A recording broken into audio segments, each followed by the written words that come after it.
दोस्तों, संजीवनी रिसर्च में आपका स्वागत है। ग्रामीण वनौषधि के अंतर्गत आज हम आपके सामने फिर एक नई औषधि को लेकर आए हैं।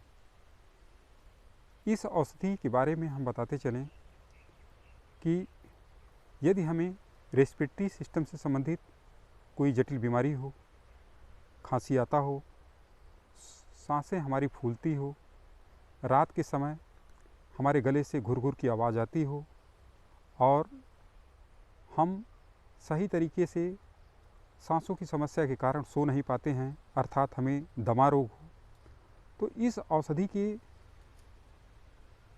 क्रमवार कुछ दिनों तक सेवन करने से देखें कि आपकी यह समस्या दूर होती चली जाती है। इस औषधि का मैं एक उदाहरण मैं खुद अपना एक अनुभव आपसे के साथ शेयर करने जा रहा हूँ कि आज से 10 से 15 साल पहले मुझे अत्यंत तीव्र खांसी आ रही थी और खांसी के साथ मुख से हल्का हल्का ब्लड आने लगा। खांसी से संबंधित मैंने ढेर सारी दवाओं का सेवन किया, लेकिन आराम नहीं हुआ। उसके बाद आयुर्वेद के प्रति हमारा रुझान बचपन से रहा, तो हमने इस औषधि के बारे में कई बार हमने चर्चा सुना था और उस समय मैं इस औषधि को फुटपाक विधि से, अर्थात इसके पत्तियों को ला कर के 10-15 पत्तियों को एक साथ लपेट करके कपड़े से लपेट कर उसके ऊपर मिट्टी का एक परत लगाकर उसको अग्नि में हमने डाल दिया। जब ऊपर की मिट्टी सूख गई और लाल हो गई तो उसको ले करके उसके पत्तियों को धीरे धीरे बाहर निकाल करके उसके सरस को निकाल करके शहद के साथ हमने 1 हफ्ते लिया था और उसके बाद हमने देखा कि हमारी खांसी की समस्या हमेशा हमेशा के लिए समाप्त हो गई। तो दोस्तों, हम इस औषधि के बारे में आपको बता दें, यह इंडियन वासाका का पौधा है जिसे एडाथोडा वैस्किया के नाम से जाना जाता है। भारत में खांसी से संबंधित लगभग ढेर सारी कंपनियां इस औषधि को वासाका के नाम से, कभी एडुल्सा के नाम से इसकी औषधियाँ या सिरप बनाती हैं, जो हमारे मार्केट में उपलब्ध रहता है। तो दोस्तों, यह वासा का पौधा है। इसे संस्कृत में वासा, हिंदी में अड़ुसा व मराठी में अढुलसा व गुजराती में एडाथोडा आदि नामों से जाना जाता है। इसका पौधा लगभग 4 से 10 फुट तक ऊंचा होता है और पत्ते 3 से 8 इंच लंबे होते हैं। इसमें फूल सफ़ेद रंग के होते हैं। शेर के मुख की तरह जो पुष्प होता है वो खुला रहता है, इसलिए इसका एक नाम व्याघ्री भी कहा जाता है।